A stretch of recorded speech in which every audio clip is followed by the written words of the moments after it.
Hi everyone, I'm Sandra Ingerman and welcome to the Shamans Cave.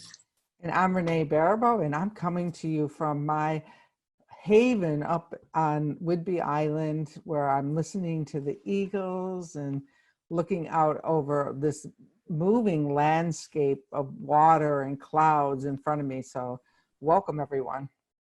Yeah, I do work on Facebook because of my groups, and I live in Santa Fe, and Santa Fe is one of the most beautiful places on earth. But I have to say, I really miss water, and so when my Facebook, my students on Facebook start to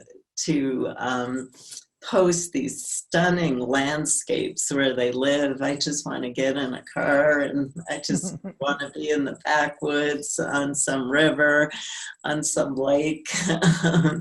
It's a big difference in living in the desert and living by water, and it's really important and this goes with the session that we're doing today. Part of our survival really depends on how deeply we connect with the land that we live on. And so we've done some work around this already, but if we think about, because we're talking a bit about working with ancestors today, the land that we live on is one of our ancestral spirits that has our back.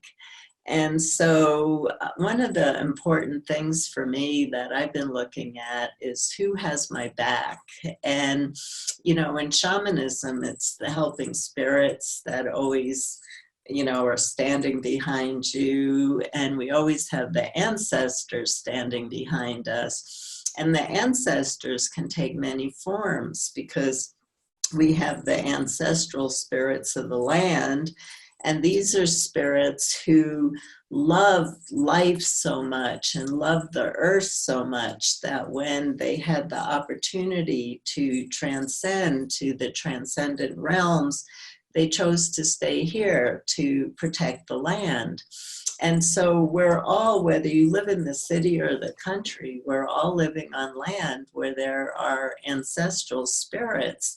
And when we contact them, and this is a major part of my work, when we contact them, they have amazing amount of information to give to us about the land we live on and how they can be allies for us. And then we have our own ancestors who have our back because they want to see us be healthy and they want to see us be successful. And then we have all the ancestors from tens of thousands of years before us. And there are so many spiritual texts that have been written, and they're written in metaphor. But when you sit and you really reflect on the metaphor, what you notice is what those ancestors were trying to give us with steps on how to survive the times that we're living in.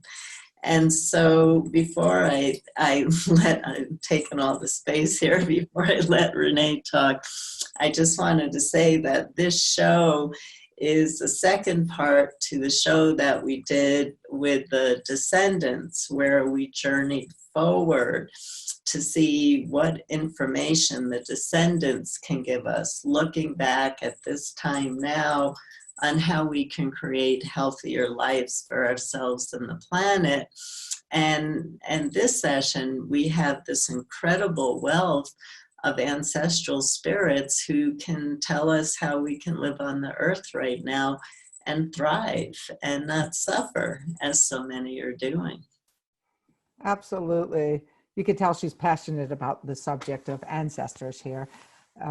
And before we hit the live button, we were talking about how I've been, back in the research, looking back all the way. And maybe I'll get an answer on that today, Sandra. Yeah. I said, like, what was before shamanism? And so maybe this is what this is leading up to, is like understanding that, even I was reading, you know, in the Mesopotamia tablets this week and talk about the symbols and stuff like that. You know, there's a few missing words, and you know, what are those? What were those? And they seem to be crucial words that are missing. That you have like these blank spots that you can really fill in. But you know, what was that perception? What were we, you know, what was that? How were we looking? What were they looking? Whose eyes were they looking through when they did that? And I think it's always important that we kind of understand whose eyes we're looking through. One of the gifts I was pretty early in, but one time I was told to look down and see what was on my feet. And what happened was I was given this ancient pair of feet that sometimes, like, I'll know that there's like really important information when I look down and the ancient feet are there. I don't see the rest of it. I just see the feet. And it's just like, okay, where are we heading? Yeah. So I think it's an important big topic. Yeah, and you know, in speaking to what you're talking about, Renee, in many of my courses, what I've done is I've had people journey to the ancient Lemurians, the Atlantean cultures, the people in Mesopotamia, because a lot of people are not aware of this, but in Mesopotamia, they had plumbing, they had all the technological advances that we had today. And of course, in Egypt, they were very advanced in their building practices and their healing practices. And of course, down in some of the South American countries where we have the pyramids and signs that there was a very advanced culture that was there. And it's really interesting. We're not going to do this today, but it's a really interesting journey. I have people do this in my classes, to pick one of those really ancient cultures that were so technologically advanced because we are today, and to ask what was their downfall, what destroyed their culture, and their way of life. And it's really interesting because they respond with a lot of the issues that we're facing today. How out of balance they got with nature, how ego came in, and they weren't really being a vessel of spirit anymore. There was too much self-importance. And so that's, if you have a journey practice, think of an ancient culture that you would like to find out what actually took them down. They were advanced. Some of them were more advanced than we are now. And what took them down? So if you have a practice, you might want to check that out. And then we could do that one time. In Winds of Spirit, Enlil was the wind god at Mesopotamia when the humans were being so noisy and inconsiderate and greedy. You know, Enlil brought the floods and wiped out that civilization. So this has been going on, you know, this goes on. And again, we think that we have some perceived control over nature, and she certainly can show us on any given day who's in charge and who's the boss. So to me, it's all about forming those right relationships with our ancestors, the land. You know, in the Shamans cave, somebody was asking, how do you show respect to, you know, the land or your ancestors? And start with a grateful heart, you know, which isn't always possible to do, but, you know, breathe out that gratitude for all of that. You know, over the years, and I think this comes with age, that I've really begun to appreciate my mother more, you know, that as an ancestor. When, like, I think about that, I've always needed expensive shoes, always. I never fit into a regular pair of shoes. So, like, you know, she was scraping by, and I mean, all the complaints I had about her, but she made sure I had my stride rights and stuff. So, you know, that even finding respect for our ancestors, you know, our parents and where they came from and their, their trajectory, I think is crucial here in these times. Absolutely. And we actually have a 6-series show coming up on, we're going to talk about how in our culture, because we're so out of balance, we're starting to join together as communities to see how we can manipulate the elements to change our weather patterns, instead of learning that if we make them our best friend and a family member, that they can help us even more. And so we're actually going to do shows where we're going to journey to the elements to create a stronger relationship with them, and journey to the ancestral spirits of your land and journey to the land. So these are all going to be separate shows where you start to build a relationship so that as friends and family, because they are ancestral spirits for you, and just like your ancestors, they want to see you be healthy and successful. And so what we find is when we build really strong relationships with those kinds of ancestral spirits, they actually smooth our way and make our life more graceful, and are willing to negotiate to not create such devastating climatic events, but they're willing to move. They're willing to move to other places. They're willing to move to places that aren't as populated. And it's all about building relationships. So Renee and I are on a theme here about building those relationships so that we broaden who we see as kin and who we see as family, and who we bless and who we honor. And just like family, the one who shows up drunk at Thanksgiving, they're not to be domesticated. They're, you get to have your tantrums and your personalities and all of those other things. And we see that certainly, in the wind and in other earthquakes and things like that. There's like, no, hey, I'm going to have an earthquake today. It's like, it's like the same thing is, what do we do with this information? What do we do once we know about our ancestors and things like that?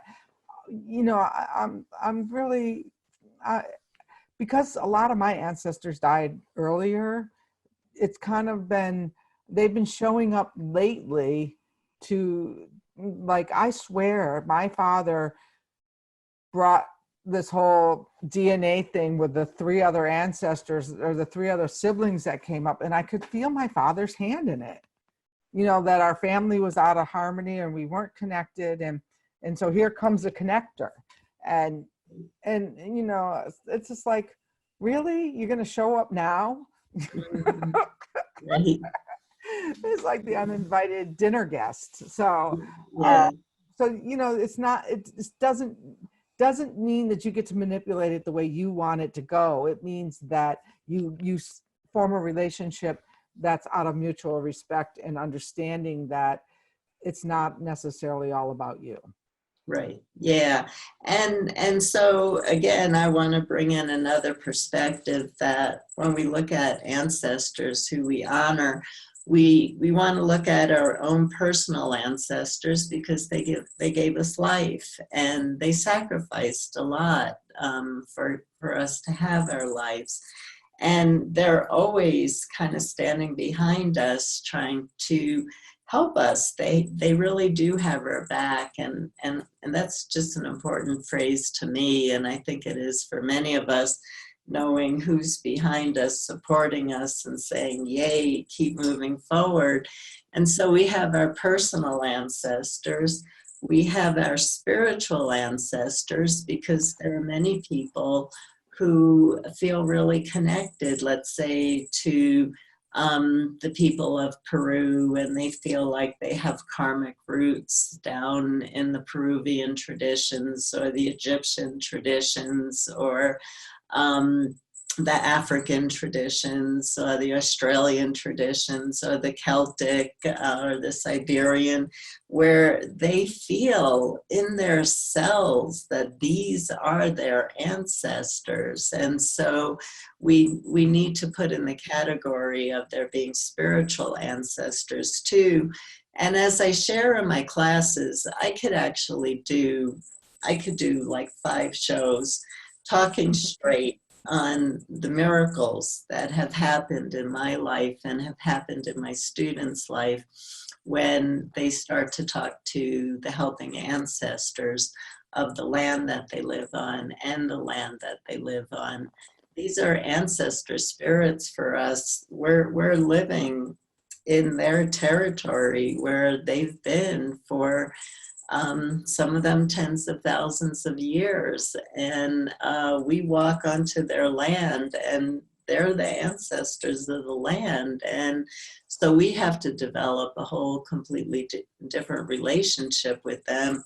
And when we put all of those different kinds of ancestral spirits together, our plant ancestral spirits, our tree ancestral spirits, our animal ancestral spirits, we have a wealth of ancestors that we can ask about the coming times, because not only can't they see, but they have, the point of this show today is they have information for us on what steps we need to take in our personal and community lives in order to survive the times that are coming.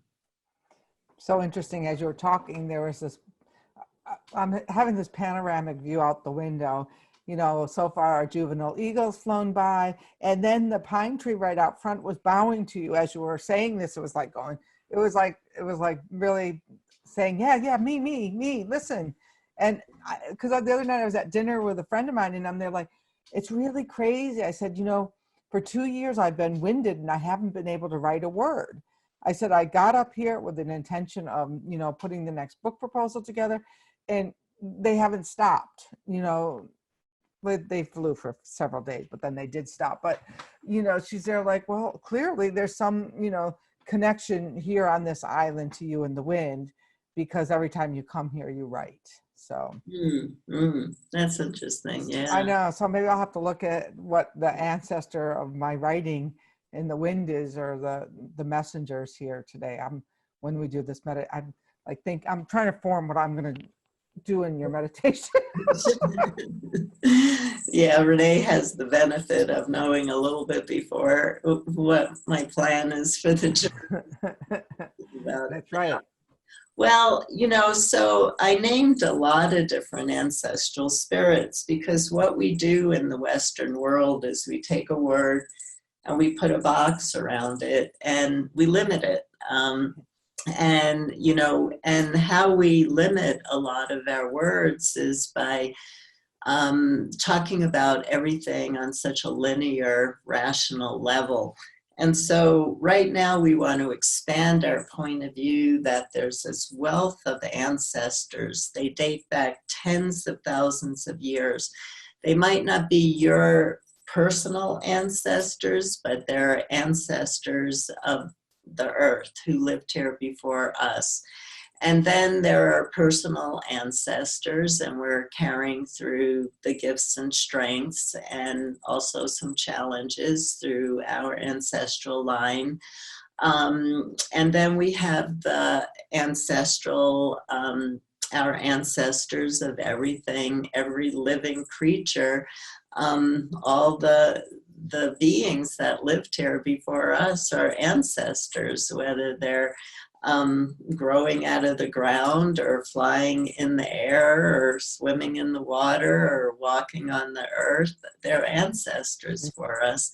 And then there's our spiritual ancestors. Is there a culture? Do you find yourself feeling, I just don't feel connected to my ancestry? I feel like I'm a Celt. I feel like I'm from ancient Egypt, and that's not what my DNA tests say, and that's not what anything has come through my family. So do I have spiritual ancestors? And what about the land that I live on? There are beings who are still protecting the land, and we always want to call in when we work with any kind of middle world spirits, when we work with the ancestral spirits of the land.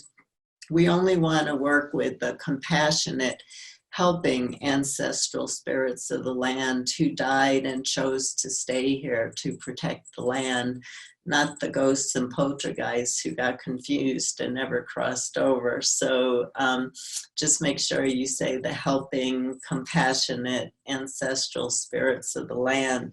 So I've given a lot of choices. And basically what you want to do is you want to set your intention with your heart, not with your mind, because your heart's going to be your guide. Your intention and your heart is going to take you to the right place to go to. And what's going to happen is I'm going to do a little bit of drumming for you. And with your intention, you just want to ask, if you have a journey practice, ask for a helping spirit to help you, guide you. If you don't have a journey practice, just hold your intention and ask for a helping being who can guide you. Just be in your room with your heart open, thinking about how much you love life and how you want to make it better for yourself and others. And think of the amazing wealth of information that the ancestors who lived before us, they wrote, the human ancestors, they actually wrote words, metaphorical stories of how to survive these coming times. What were some of the advice that was written metaphorically that gives us steps of changes we have to make to thrive and not suffer and just try to make it through? If you decide to journey to plants, trees, or animals, what do they have to say about that? Or your spiritual ancestors, or to the land, what advice do they have to give you right now about steps that you can take to thrive during these coming times? So just let your intention and your heart take you. Again, if you don't journey, ask for a helping being to come and guide you. I'll drum for you during this, and I'll tell you when it's time to return.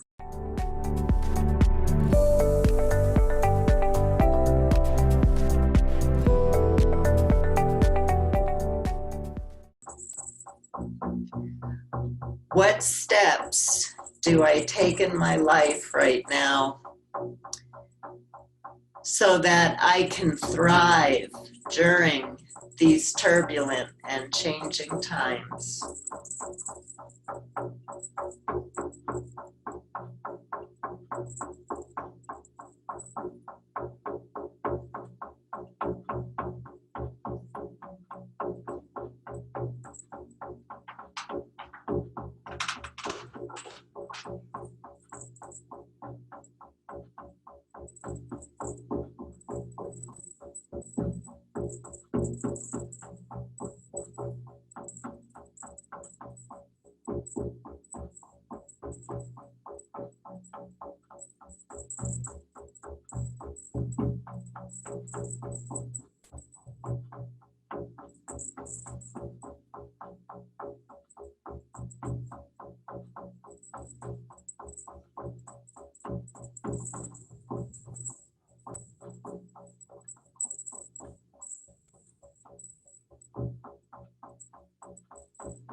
It's now time to return. Thank the ancestral spirit that you were talking to, and let them know that you will come back and continue this conversation. But for now, you're grateful for what you learned. So imagine yourself coming back, holding the knowledge from your ancestor in your heart, being in appreciation for your life and all the helping spirits around you who have your back and who are trying to support you right now.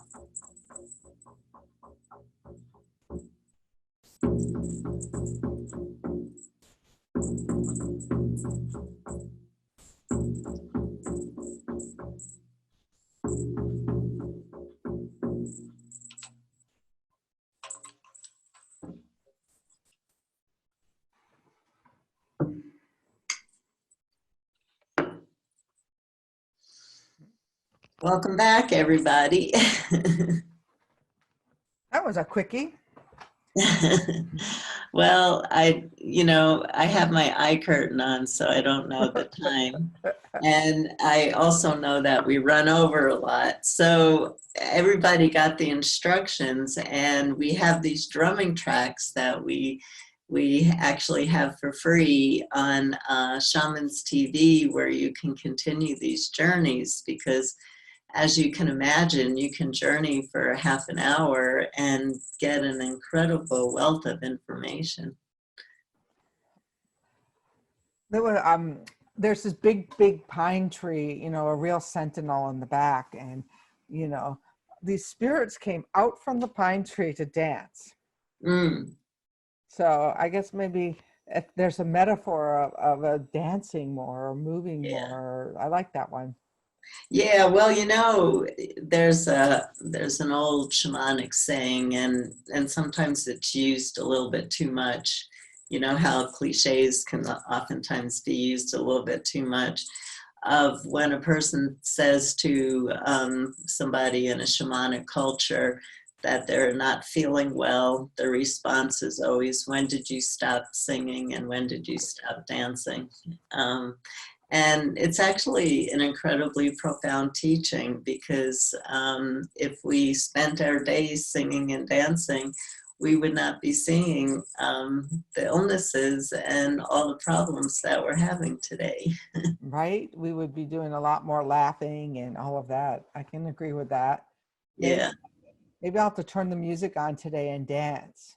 Yeah. I still have wind flags to make for the year, and you just kind of can get to a place where it's like, all right, I got to play. Right. Yeah. So, yeah, there's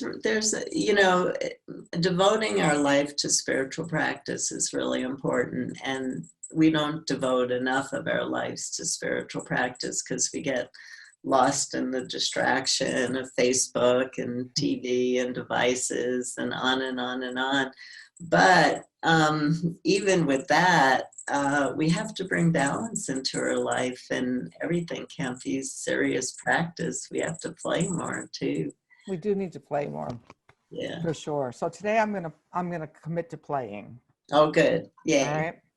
All right, everyone. So if you want to share with us of your experiences, I love reading on YouTube your experiences of what you, and I also answer questions there, and so we get a lot of feedback a lot of times, either in the Facebook group, the Shamans Cave, or on YouTube. So continue to do that, because that way we know that we're just not having a great conversation between ourselves, which we do like anyway, but we like to know that you're listening and you're getting what you need. And we love your suggestions for other shows. Although, like Sandra said, we're going to do those 6. We've got a lot coming up for this year. So keep your suggestions coming. And if you have practices and things like that, please share them on the wall, and support Sandra's classes. Now, I don't think you can join anymore, but I think you have a couple of more days, but probably by the show, when the show airs, no, I'm sure it's closed. But come over and talk to us. We like to know you're there. So anything more from you for this one? No, thank you, everybody, for the work that you're doing. I am not technological savvy, so I have to find out from Renee how to get onto the YouTube channel.